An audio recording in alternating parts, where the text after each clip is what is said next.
How to fix Telegram connection timed out error.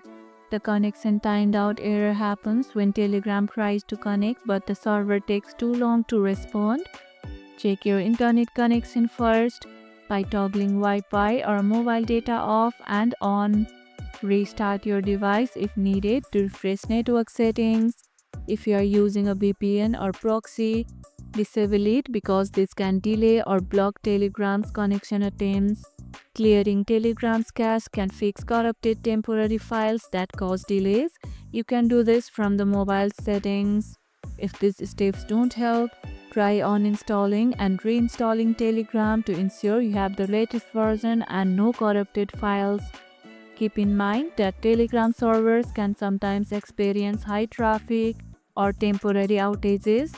Waiting a few minutes and trying again often works. Have you faced this error before? Let me know if you found other ways to fix it. And if this video helped, hit the like button, share it, subscribe, and leave a comment. Thanks for watching, and I'll see you in the next one.